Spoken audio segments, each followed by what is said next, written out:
Okay, we're starting our recording about 5 minutes in advance tonight. If you're watching this from home later on, you might want to shoot forward a little bit. Let's see, here we go. It's the end of spring break and time to polish off 603 over the next few weeks. See if I can get this shared picture going again. Look at this.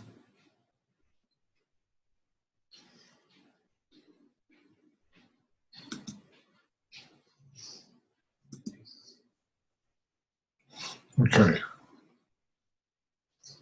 Like I say, if you're tuning in early, it's 6:56 in real time.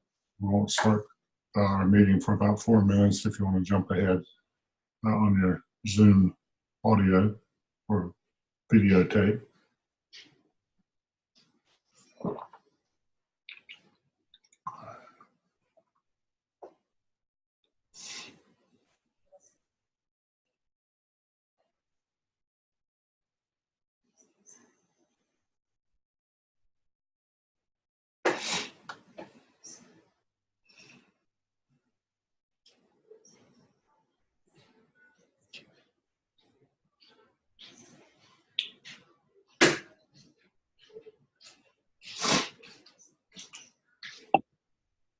Good evening, Rebecca.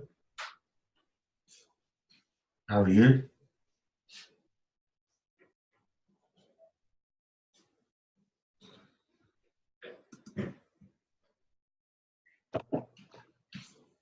You had a good spring break week? Oh, yeah. Did you? Yeah, we had a great wedding, and son got married last Saturday, and it was really a lot of fun. So yeah, it's been a really good week, actually. Oh, yeah. When is spring? Oh, that's good. When is You said when is what? I think it starts on April the 19th. Now, that'll be the spring break. Okay. Oh, that's getting late. Yeah, it's April the 19th. It starts that. And then the following week, we off on the 22nd to the 26th. So that's Easter week, right? Yes, Easter's late this year. Yeah. Let's see. So that's actually week 13. Oh, no Zoom session. That's because Easter. Okay, good. So But there's no Zoom session that week? Not on April 15th to the 21st. That's the week you're talking about, right? Oh, yeah. Yeah, see, I have it the following week. So my spring break is the 22nd through the 26th. Well, that's fine. I can sure enjoy. Well, What? the 26th through the what? Okay, so my spring break starts I get off that Friday, the 19th, and we don't go back to school till April the 29th. Oh, we have. So I have spring break through the 22nd through the 26th, and I go back to work on the 29th. Okay, so what you may want to do is rouse up support with your classmates to switch those weeks, because it doesn't matter to me one way or the other. Okay. Okay, I'll leave that to you. Okay. Good evening, Lynette. How are you? Hi. Good. How are you guys? Good. How about you? Good. When is your spring break? It's not next week, it's the week after. So I think the 25th. Something like that. Oh, you guys have your spring break in March? Yeah. Oh God. Super Really? early. I know. Super early. Oh. I don't know who voted on that, but someone clearly did. What district are you in? I'm in Durham. And that's weird. It is. I don't think we've ever had it this early. So you're not out for Easter. So you go back. We'll be off for Good Friday, and that's it. Oh God. I know. That's not nice. Yeah. Although it has been a long stretch to get this far, so I don't know if I would have been able to make it until April or something. Oh God, so I gotta make it all the way to April the 19th. Whoa. Wow. Oh my. We were off Monday, but it seemed like it's gonna be a long trip. Yeah, that's a lot. Well, here's my advice. Try to think of it as there's no end to the race. You run all the way through the tape like a sprint. You keep going to the other side, and then suddenly you're finished, and you go. But if you start finishing early on yourself, you will be ever so sorry. You start pulling out those videos the last 2 weeks of school trying to get by. Oh yeah. Mm. Well, we have a quorum. Let's go and get going here. It is 7 o'clock. It is week 8. Principal's role in special education. We got a lot to do tonight. We're gonna take a look at these discussion board questions in just a second, but there's some news from this week I wanted to share with you before we went any farther. Let's see. Number 1, you should be finished with OMA now. OMA should be in Dr. Stedman's hands, ready to go with turn it in and ready to go to task stream after he gives it a go ahead. So if you're behind and haven't finished OMA 4 and you put it all together into a big OMA document, it is now officially time to panic and get it put together, okay? Mm-hmm. That will keep you on task, hopefully, to finish the course in the end. Number 2, in case you didn't know it, there's an APA help program available in Blackboard for you on our course on the left-hand side. So if you're struggling with APA, if I'm sending you stuff back, if you're getting things back from TaskStream because of APA issues, you might check that out and make sure that you're all right with it. Number 3, any questions about APA? You said it's on the Blackboard? It's on your Blackboard course schedule. It's on the top left, not very top, but on the left-hand side towards the top of the stream of stuff over there. And that should give you a hand. Okay. Okay. Number 3 then is skip 1. I finally got clarification on what he was talking about when he said you had to have 3 goals. Okay. If you follow the rubric, he talks about goals, short-term and long-term. And we talked about short-term being things you can do with social media right now, and long-term things that actually get students and parents into your building where they work together to improve on their understanding. And everybody's done a great job of that. Then at the meeting before, they thrown in this 3rd goal that escaped me. But what it is the goal for the school leadership team. It comes out of the big 5 from the Teachers' Working Conditions Survey: empowerment, time, facilities, whichever 1 or 2 or 3 came out of that. And that's actually your 3rd goal for skip in the big picture of things. Does that clarify anything at all? So the school leadership goals, should they align with the short-term, long-term, and then what the school leadership goals should be in connection to those? No, not necessarily. That could be a 3rd goal. That's a suggestion to your school leadership that this needs to be done. So it needs to be its own kind of separate piece. Its own goal, yeah. Okay. Okay. So make it clear as you finish skip 1 that you have 3 goals in mind. 1, a short-term, social media-based. 2, a long-term, getting parents in the building. Although someone had, and I don't remember which one, had meetings at off-campus sites, but they were still focused on curriculum and instruction. And then make sure that the school leadership goal is clear and based on the TWCS, or if you're from South Carolina, the advanced ed. Okay? Okay. Sorry for any issues I've caused for you. And a reminder that next week is case study 2. So please get those done, JD and Ian. And if you're running behind, fine, but I'd love to see them in advance, if at all possible, so I can prepare for the evening. Okay? Okay. Any questions? Big news. Everybody needs to have OMA in and done. Okay? Okay. Okay. Oh, wait, one more question.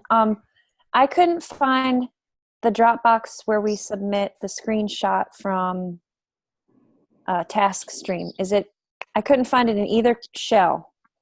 You can send that to me on attached to the email. Okay. That way I just know you're done. And congratulations, by the way. Thanks. Okay, tonight we're going to talk,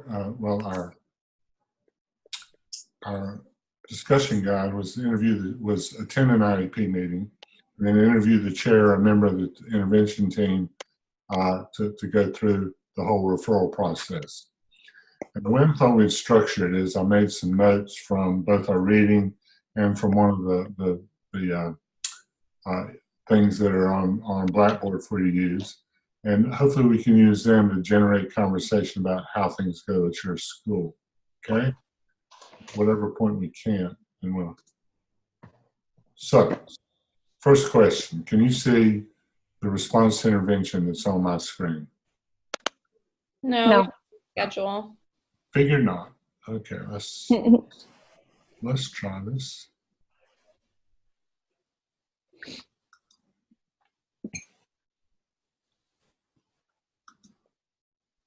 Can you now? Not yet.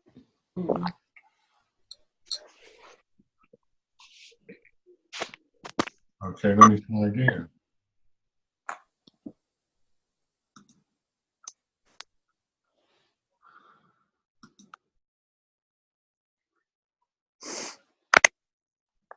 Oops. There we go. There it is. Okay, great. Learn by doing, that's what I would say. Okay. We're going to start with the response intervention system because that's sort of where this whole process starts, and then we'll get through and do the other part too. So as you see things that you've experienced or you've seen examples of, we want to make sure that you get a chance to discuss that a little bit. This should have been fairly straightforward, but the whole special education field is fraught with danger, and you never know what's going to happen. That's what's called an individualized education plan, right? Mm-hmm. Okay. Tier 1 and Tier 2. Oh, first question. Is everybody on the 3-tier method for referral for testing? Yes. Yeah. Okay. Good. In our school? At your school, yeah.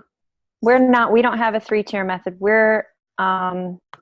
have a teacher, a social studies teacher, who is going through all the online classes right now. Okay. Interesting. And he or she does what?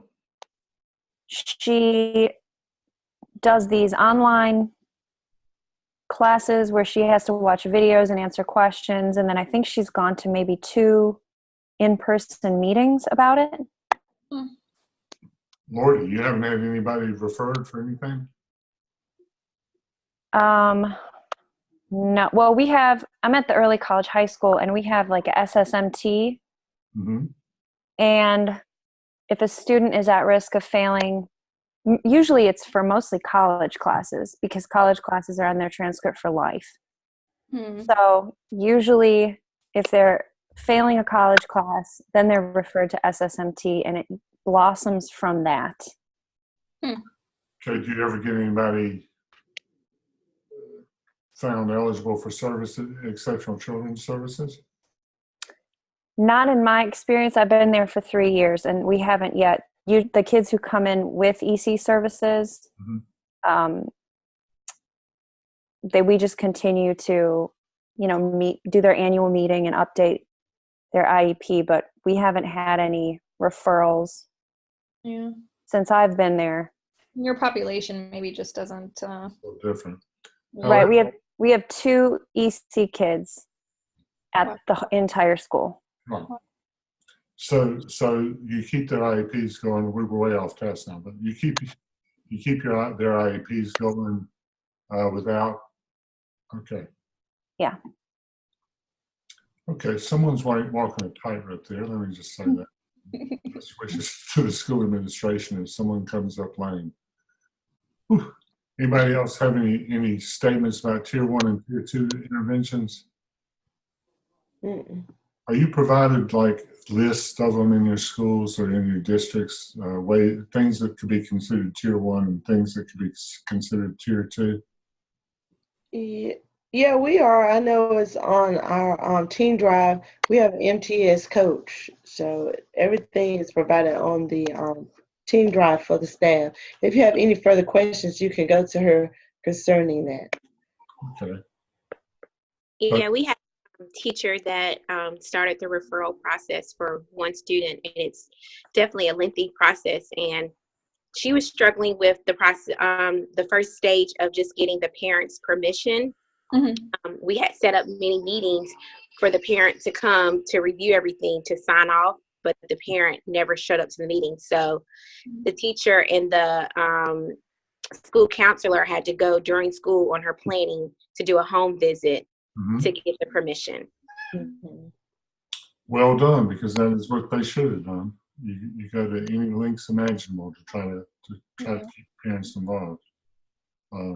That's a real issue too. The whole, well, I don't have time, or the only time the parent can see you is like 6:30 in the evening after she gets off two different jobs and all that sort of stuff. It can be very difficult. But I will go and take this opportunity to put in a plug that you make sure that you involve your parents from the beginning, and that you do it in a supportive, collaborative way so that they know you're there for their kid. Seen a lot of IEP meetings where just from the start, the school set up barriers to make it so the parent could do it. I went to one. I'll tell the story.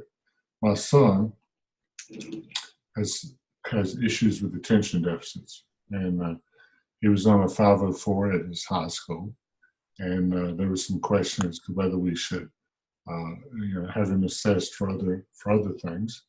So I went to the meeting, and it was the assistant principal and a couple of his teachers and a special ed teacher. And so they started out by telling me that they liked it for the educational professionals to make these decisions. Oh, wow. And I thought, well, number one, you're wrong just on that basis. But Right. Number two, I am an educational staff. And on top of that, I was a school psychologist. Oh my gosh. When I first started out, so I know this side of the business pretty well, or at least as it existed 10 years ago. Yeah. And then later in the meeting, they said, "Oh, he doesn't deserve to get any modifications until he tries." Oh my. Oh yeah, and we just got a new superintendent. I was afraid I was going to have to sue the school district right then. Fortunately, we get it sorted out, and they became a little more understanding. But that particular instance really showed me just what kind of walls schools can put up for parents to be able to be involved. If they weren't interested in me being involved with my background, and I was a principal in Charlotte Mecklenburg at the time, and position, then you gotta wonder. Yeah, because if you didn't have that background knowledge of that, you would have went along with it. I've been in several IEP meetings, and the parent doesn't really know their rights. Yeah. Because the person is talking and they talk so fast and everything's going on and you don't understand the language and the wording when you sit at IEP meetings, and I'll be sitting there too. I'll be paying attention, but I know as a parent, if you don't have that knowledge, you're lost. And then they'll do anything with your child, you'll say, okay, and you don't really understand, or the parent doesn't really understand what is really taking place. Because you want to trust your school. I mean, we all do. We want to trust it as members of the staff, and we want to trust it as parents. But sometimes things get lost. And once people start talking the SST with the Tier 3, the IEP, the rep, and the FAPE, and something, you're like, what in the heck? And then if there's a language barrier, that just complicates things even more. Yeah. If you could It does. have a nice Hispanic family, and mom and dad barely speak English, and by the way, it's not good form to have a child translate for their parents. Right. It's just culturally not really appropriate. But even then, you have to make sure the translator you're even using, even if it's a staff member, that they even understand the language so that they can interpret that and translate it. It's very complicated. And Spanish is a very complicated language locally, evidently. Words that mean one thing in Mexico can mean something entirely different in Honduras. Totally. They can. Oh, that's a lot. Or tip on that one: as soon as you get your first principalship, find a Latino or Latina to work as secretary in your school. Your folks will be much happier. And yeah, and then you also always have a ready translator. Mm-hmm. Okay. So if Tier 1 and Tier 2 don't show results, then they get referred to SST for Tier 3. And then this particular plan, they did the Tier 3 interventions for a period of 4 to 6 weeks. So when you went to your IEP meetings, or when IEP meetings you sat in on, were there this kind of discussion as to what the child had responded to or not? Yes. Give some examples, somebody. Well, the IEP meeting I went to was an annual review. Okay. Yeah, me too. So, And that is the longest meeting I sat in for an annual review. Just saying. Sorry. there's your other issue as principal, since we're taking side tacks all tonight, is how do you put the time? Because you really need to be there. But you Yeah, really don't have time for it. And when your EC teacher's reading off the IEP, da da da da da da da da, you just strangle her. it is. Like, let me out. The student that I was in, he has hearing impaired. He has his Copeland, so you had to speak with not just the EC teacher, but the speech and all that. So it went, and they did different testing, and they had to talk about the testing they did and where he was from the last time we met. It was a lot. But was it jargony, or was it something that the parent could understand what they were talking about? Well, it's Hispanic, so there has a interpreter, and she's a good one. Good. And the parent understood everything, and also the parent expressed their anything to say, but she did have concerns, and so the students in the 5th grade, and he'll be leaving to go to 6th grade, and he has a speech facilitator with him. It's not because he doesn't understand or something, but let's give quite a small background. He found out he couldn't hear in 3rd grade, so he was all his K through 2nd not being able to hear. And so now he's learning and speaking and, learning to read and all those things. And his family speaks Spanish at home, but he speaks English at school. So it can be a little confusing, but she's very concerned when he goes to middle school because he has that facilitator, but he doesn't process very well. So as a teacher, you're talking to him, which he's in my class, but you're talking and giving direction, and his process is slow. So that person helps him with the process and keep him on track, keeping him focused, and he understanding what is being said. So she repeats it and everything. So the parent was very concerned when he goes to middle school, because middle school is a whole different ball game. And plus, it's embarrassed. They would be embarrassed and all that sort of stuff. Yeah, I tested a girl years and years ago for EC services, and she was like that. She hadn't been able to hear for several years, and she was sweet and kind, and the teacher said she always raised her hand at the right time, and she would call on her, and she just looked like, huh? And she wasn't making any connection at all. She just watched what the other kids did, and then followed what they did. It was difficult, but once she got help, once she got some hearing help, she started to make progress. But like your child, they missed a big chunk at very important ages. Right, he did. Yeah, you're right. Okay. So anyway, getting back to the 3-tier method. Once someone says anything about Tier 3 not working, once you say anything about there being an EC or an IEP kind of question, you got to get started. You got to get parent permission to screen. You got to check vision and hearing, which would have helped all of us at that one particular one. But it wasn't she couldn't hear, she couldn't understand it. You had to do observations, collect all the stuff in the world from the parent, and then get any other documentation that you need to have. In my school district, we actually do most of those pieces once we enter tier 3. Oh, really? Yeah, I'm the RTI coordinator for my school, and as soon as we get a referral for tier 3, then we have the initial meeting, but then we'll go ahead and request a hearing and vision screening and the social development history from the parent. And okay, but you're on the timeline then, right? we're on the 4 to 6 weeks still. We actually don't start, like we wouldn't make a EC referral until we do tier 3 interventions for 4 to 6 weeks and decide that those are not being effective. Then we would make an EC referral after that.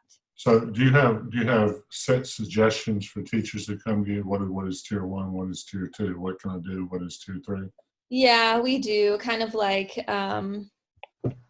it was said earlier about, like, we kind of have things in a Google Drive where teachers can look up for tier 1 interventions, tier 2. But my RTI team meets biweekly with grade levels to kind of help them work on tier 2 interventions if they need any help with that. And then once we get into tier 3, then the whole like RTI team and the family and we all just kind of discuss and come up with tier 3 interventions together. Did any of them ever work? Do any of them ever work? Yeah. They actually shut kids out of the process during tier 3? I'm sorry, say it again. You ever actually release or remove kids from the process because they responded in tier 3? This is really, good question. This is really our first year. So I would say I haven't yet, but we have some that are close to kind of dropping back into tier 2 because they've made some decent progress. Okay. It's probably more rare, right? I would say most kids probably stay in tier 3 for quite a while, or they go for an EC referral. But I could see we have a couple of kids that we've been in tier 3 for a good part of the year, and they're making actually some good progress. So we might drop them down by the end of the year. Okay. I want to recommend, by the way, before I forget it, that if you haven't been to a real live IEP first time meeting, not a reeval, but just the first time up, that you try to make one, or 2 or 3, because they vary, and you'll want to see them before you're in charge of it. Okay. Interesting. So eventually, you either get to the point where you're making a decision and a placement and service began, or you go back to tier 3 and keep going. Now, the way around this is parents can just request an evaluation and skip the whole process. Whoever wrote this particular one had a real issue with it, and I think he or she was correct. But if a parent tells you, or the child's teacher, or the child's teacher assistant, or the custodian, or whoever, that he or she wants a full evaluation, or is thinking their child might be exceptional children, you gotta proceed from there. So you skip 1, 2, and 3, and from a principal's point of view, and from the teacher's point of view, sometimes that can be something that seems like it would be a really good idea, because it would save you a lot of time and meeting time. And especially since some meetings, as we discussed earlier, are boring beyond belief. However, not a good plan. You want to make sure that you're taking care of all the due process and how to follow that whole process before you get a child in the EC. Okay? Mm-hmm. Any questions about the 3-tier? Okay. Now, if I can get the second one up, we'll be doing really well. Now, you can't see it now, right? Right. We just see what you were just showing us a minute ago. What I was showing you, right? Okay. Let's try this.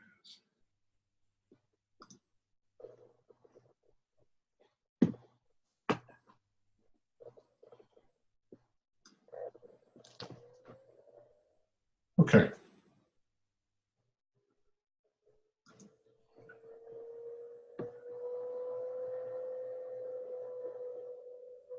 This is basically an outline of Chapter 7 and its high points. And I wanted to use it for a springboard to discussion. I found as I went through that it's kind of disjointed and out of whack, but we'll just see them one by one. If we're coming from different directions, we should be okay. It's important to note some discussion points and some acronyms. You couldn't have an educational program without excellent acronyms. The first being FAPE, the Free and Appropriate Public Education, that all of our children are eligible for and have the right to access. 2004 was the first iteration of IDEA, the Individuals with Disabilities Education Act, which has 11 categories for how to identify whether someone is eligible for sexual children's services. Now, this has changed a lot since I was a school psychologist, which was very number-based when I was a school psych. And I realized before I left the principalship that it wasn't number-based anymore so much. It was more qualitative research or qualitatively suggested. At least that's my understanding. So if someone can tell me better, I'd love to hear that now. How do you determine whether a child's learning disabled, for example? The discrepancy model. Is that the one your school uses? Well, that's what we've been using, but it's my understanding that next year they will be strictly just using intervention results from the RTI process. Yeah, because 30 years ago, 40 years, a long time ago now, I was using the differentiation of scores method. You know, you had an IQ score, you had an achievement score. If it was 15 points or more, they were eligible. If it wasn't 15 points, they weren't eligible. And done and dusted, we were finished. Is that similar to what you're doing now? I believe so, yeah. But like I said, I think we're switching. Yeah. Anybody else know anything more about the details of the way learning disabilities is always the hardest one? Mm. Well, behavior interventions are the worst because it's always hard to tell a parent their child has a problem, but to tell them that they're behaviorally disturbed and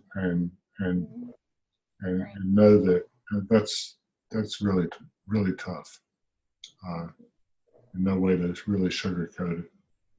That's also the one, by the way, that stays with you forever. Okay, 11 categories for placement. That includes mentally handicapped, mentally disabled, behaviorally disabled, several more. They're all in your book. Got related services that allow you to access that education. Rebecca was talking earlier about the headphone set, right? That someone was watching and telling extra stuff to. Yeah. That would be a related service. So supplementary device aids would include a computer that no one else has access to be able to get information.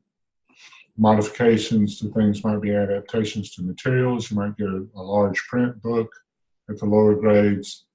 Accommodations such as preferential seating. I'll tell you a sad story from one school I was in. We had a considerable ELL population. I had a very good ELL teacher. And she was completely frustrated by this one boy who had long black hair. Completely long, mid-chest, middle of the back, long hair. Wow. And she was just constantly upset with him because he wouldn't follow directions, wouldn't listen. And so she finally got his mom in, and they had a translator. And she's like worked up to where she actually shouts at the boy, like, "What is your problem? Can't you hear?" And the kid sweeps back his hair, and I should not laugh. Doesn't have an ear on that. And that's how she found out, right there with mom and the translator in the room. She had to quickly retreat from that one, give him preferential seating and several other things, and actually it all turned out pretty good by the end of the year. Once he saw that she was actually for his best interest. Okay, LRE, the least restrictive environment. This is the tough one. And that basically means with non-disabled peers as much as is possible. That can be all day. It could be all but about 15 minutes a day. It could be half a day, whatever. But the law says that as much as possible, you want kids to be with kids who are not disabled. Mm-hmm. You can't determine that based on your funding stream. Well, I don't get enough from the educational stream of my budget to cover this child. You can't go with that. In those cases, you got to go and request more from upstairs. That's all there is to it.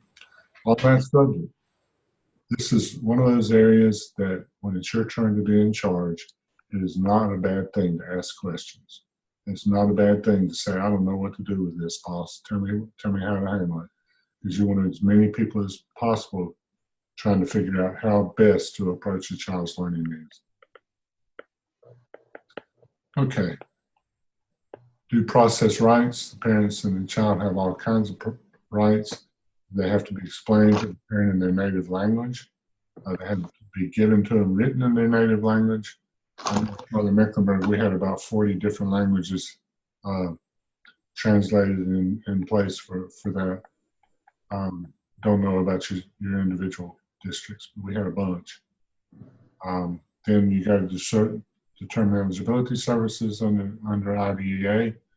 You got to use a variety of assessment tools. You can't just give one test and say obviously qualified. And that leads to an IEP if they are eligible, an individualized education plan. That's re-eval every 3 years. A lot of you saw re-eval meetings, so you know you're well determined on that. You still got to go through the whole shebang, but at least you don't have to go through the whole testing as well in the beginning of it. You also have to make sure that it's not because they didn't go to school and so don't have a background in math or reading, and not because their first language prohibits them or first language acquisition hurts them understanding what's going on in English. Yeah. Creation of the IEP. I put this bullet first. Parent is member of the team. And I was going to tell my story about my own experience then, but I did earlier. So, but I was a member of that team. They just messed up and thought otherwise for a moment. Okay. Anybody ever see anyone get kind of butted out of a meeting for a parent? Kind of meet that wall of school? Mm-hmm. No, all the ones I've attended, parents have been welcome. Mm-hmm. Good. Schools are funny places sometimes. I mean, we set up barriers for all kinds of things. As you work on your skip, you might think about it. The ways we make it hard for parents to come to school. I had a PTA meeting one time. First year of the school, we posted this curriculum night, and we had a single parent out of 780 something came that night. And from there on out, we changed our wording, we changed the way we greeted them and the way we looked at it, and things got much better than the one. So your placement decisions, I'm sorry. You have to have someone who's there who's the LEA rep. And this is one a lot of times teachers don't realize are there. But they have to be knowledgeable of district resources. They have to be able to say, yeah, well, we have that. We can pay for that. And if we don't, this is our options and what we need to do to make up for it. For example, in Charlotte, if you're sending some a severely challenged child, we have a central school, metro school.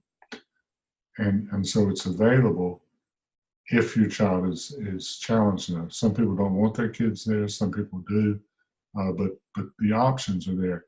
I don't know what options are available in different counties, but you have to have a wide variety to make sure that all these things are available. And the LEA rep is the one who knows what could be done at the school. If you have an instance like a child who can't hear or a severely challenged child, You might have to ask for a district LEA rep who knows what options like Metro are available in the school and what it would have to in the system and what it would take to actually move your child there. But that team meets at least once per year to make sure that the IEP is on track, et cetera. So placement decisions, and there's a really advanced breakdown of this on the PowerPoint resource in Blackboard for Zoom 8 that I suggest that you leaf through. The difference between inclusion and special ed classes, different ways they're put together. Regular class, special school, home instruction, and instruction in hospital or education or institution.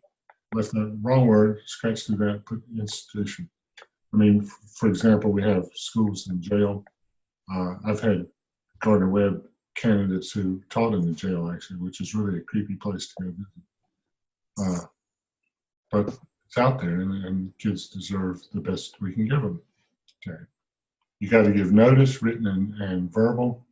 You got to get signed consent. You got to know when to transfer the parental rights at the age of majority, which is 18 in Charlotte-Mecklenburg. You got to have access to records. There's no record that you keep at school that a parent's not eligible to read. So don't think that if it's in a file anywhere, in your office, wherever, a parent has a right to it. Evaluation eligibility. Discipline we talked a lot about last week. So we'll go on about that because that can throw kinks in your discipline program.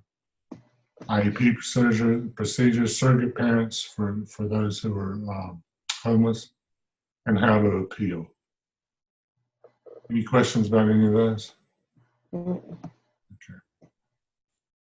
Section 504 of the Rehabilitation Act of 1973. See, that's about when I was starting, but we did a lot with 504. It was different because it had never been done before. But it's about physical problems that keep you from doing, keeping up with your classmates, like attention deficits. And there's HQ high quality requirements for special ed teachers now. That's why I was a little unsure about the future college lack of an EC teacher. So just some things I want to try to end with and to talk with a little bit about. Why don't we get parents involved because we want them to instead of because we have to? If you've never been in a school that put up barriers, maybe you've never seen it. I have an inside opinion that's I don't often express, and I'm not saying you ought to take it on. It seems to me that schools are actually owned by the kids and the parents and the community. We talked a lot about principal leadership being important, and it is. But it's not. None of the schools where I was principal was my school. I didn't own any of them. I didn't even have kids in any of them. So the pursuit of the community and parental involvement and ideas, to me, makes sense philosophically and ethically. I'll leave that for you though, because it's very much the cult of the principal these days. That principal is the all-wise person that guides everything and makes it happen for kids on the side, which unfortunately too often it means higher test scores, and that's it. So anyway, okay, off my soapbox again. Anybody disagree with that? No. No. Okay.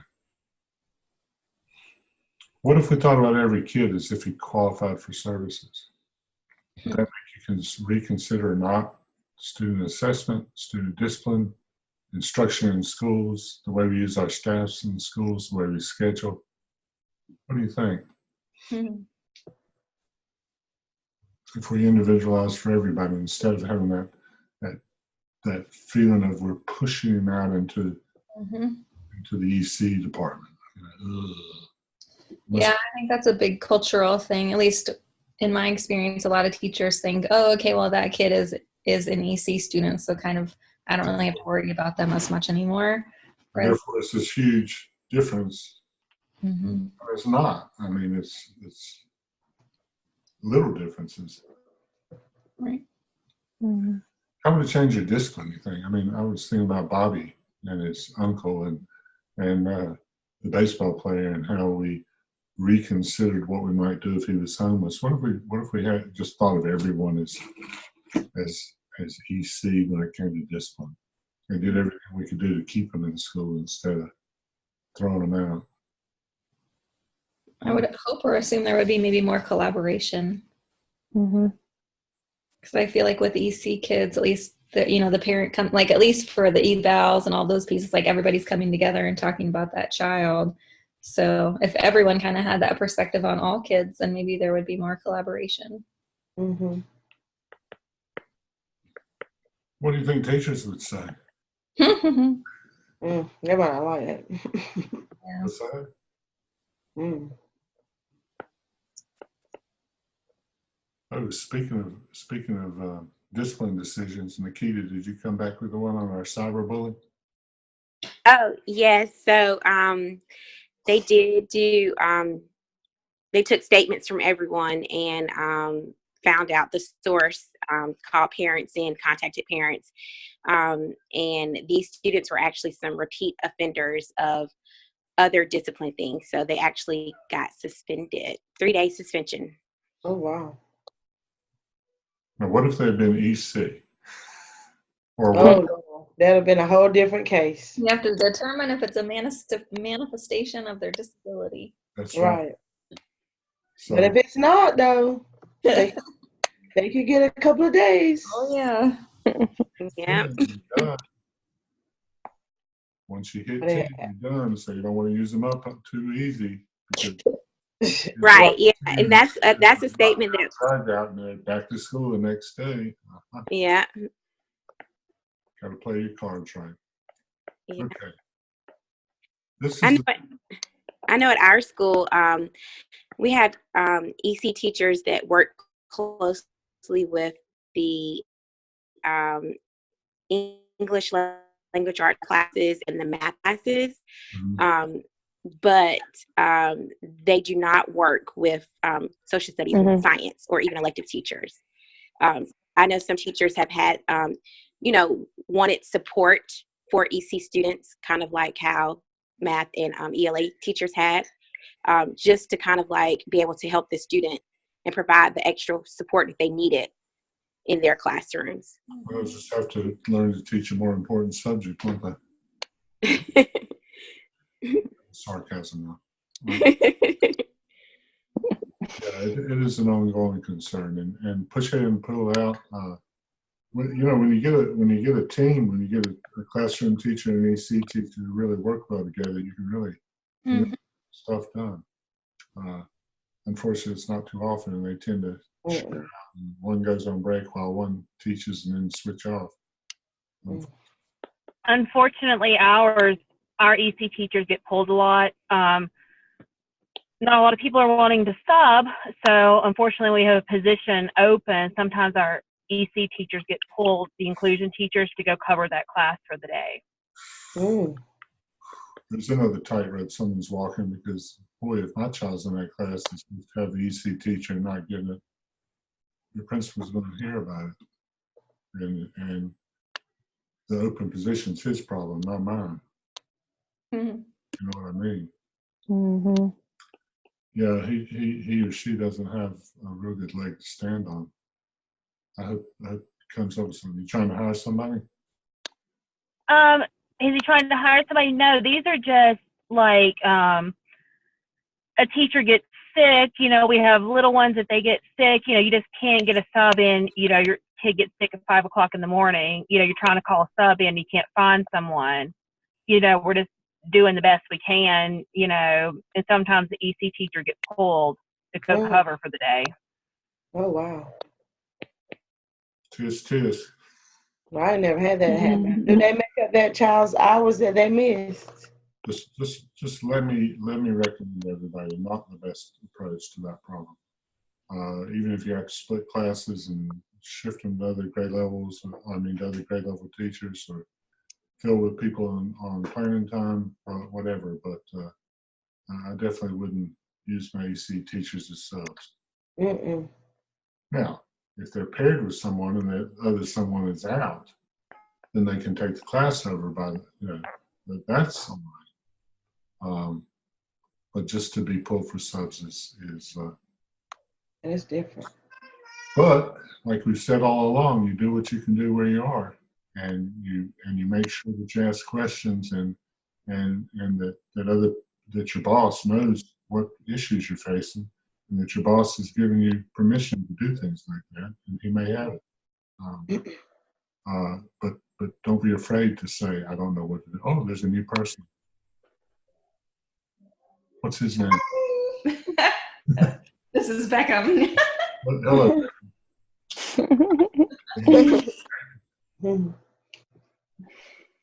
So I have a question about academically, intellectually gifted. Yes.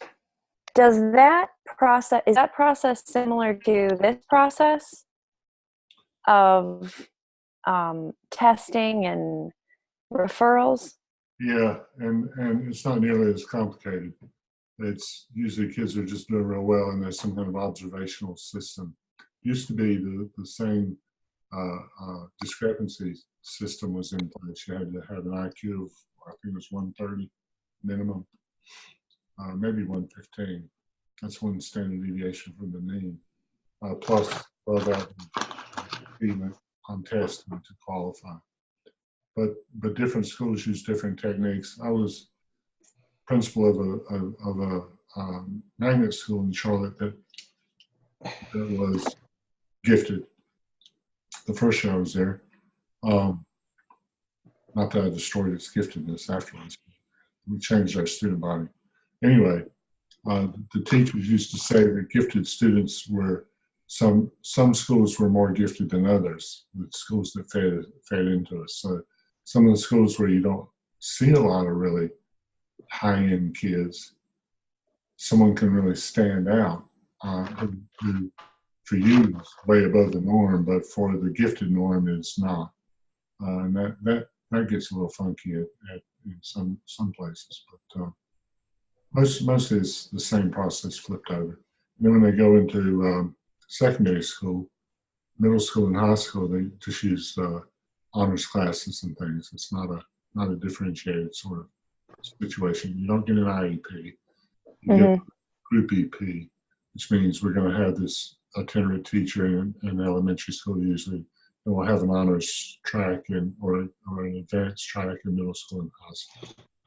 That's how that's handled. Okay. Okay. Any other questions? Mm-mm. Okay. Well, I'm glad to see everybody sprung back from spring break. Make sure that you get UMA and in as a single document to Dr. Stedman, preferably this week. So you can be turning in and you can get moving with the next set of skipped questions. If you've already finished UMA, hopefully you're already done the whole process with Dr. Stedman and you're well on your way. So glad to have you coming through in fine colors. Okay? Okay. Okay. You guys have a good week. I'll see you next week. All right. Bye. Bye-bye. Bye-bye.